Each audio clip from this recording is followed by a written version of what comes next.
Do you know that Dave Kunst was the first person to walk around the entire globe? However, during his journey, Dave relied on airplanes to cross oceans.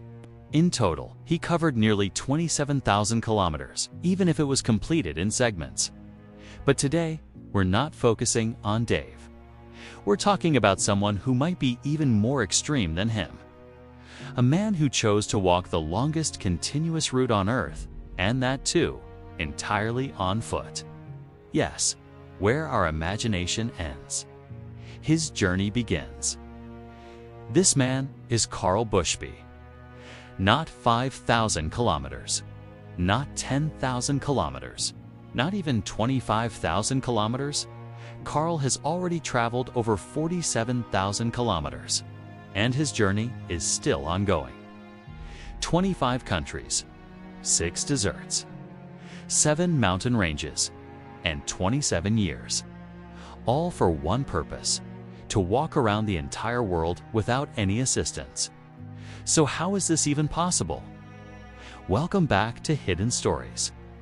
Carl Bushby, a former British paratrooper, began this unbelievable mission on November 1st, 1998, with just $500 in his pocket.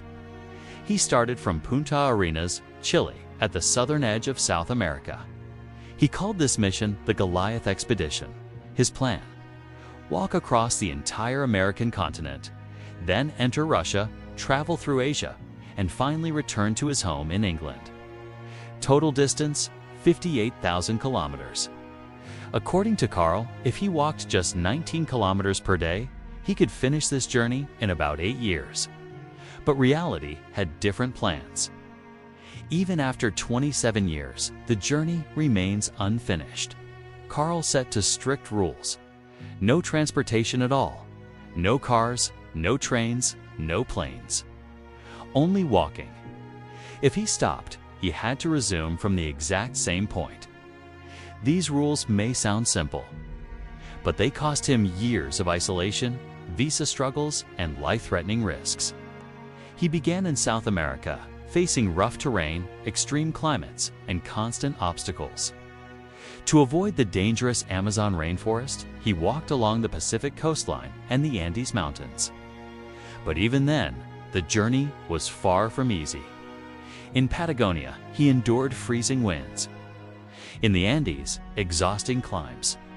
And in the Atacama Desert, one of the driest places on Earth, his greatest challenge was water.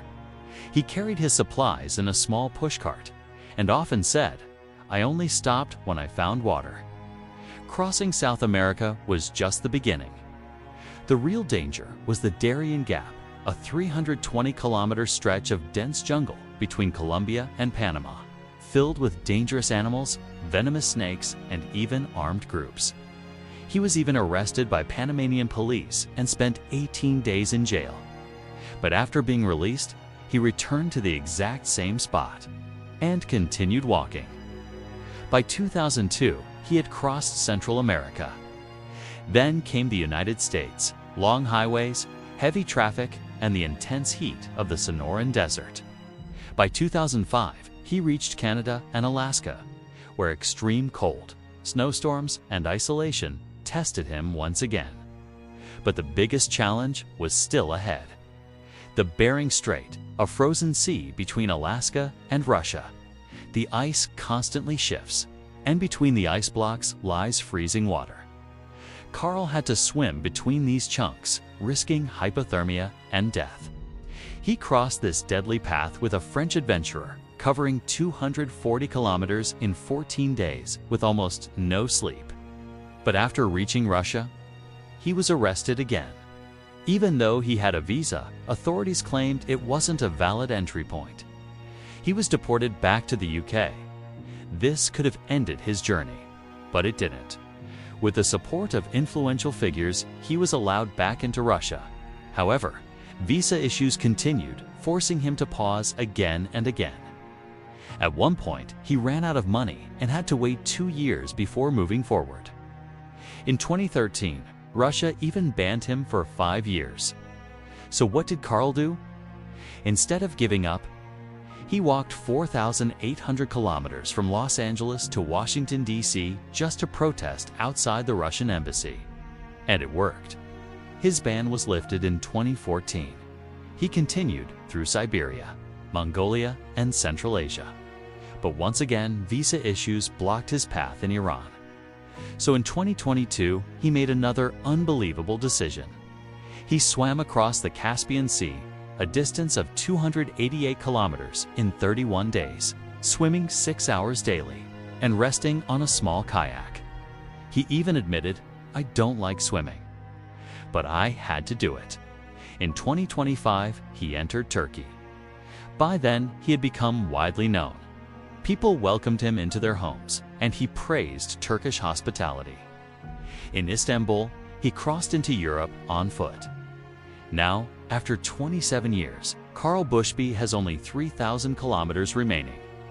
His final route includes Bulgaria, gives Romania, gives Hungary, gives Austria, gives Germany, gives France, gives UK, but one final challenge remains. The English Channel. Walking through the Channel Tunnel is prohibited, so he may need special permission to use a service tunnel. If everything goes as planned, Karl Bushby will complete his journey in 2026 after covering 58,000 kilometers. That's 1.5 times the Earth's circumference. His journey proves one thing: humans create their own limits, but in reality, there are none. So the next time you feel stuck in life, remember, Karl Bushby is still walking. Because life doesn't stop, it simply changes direction.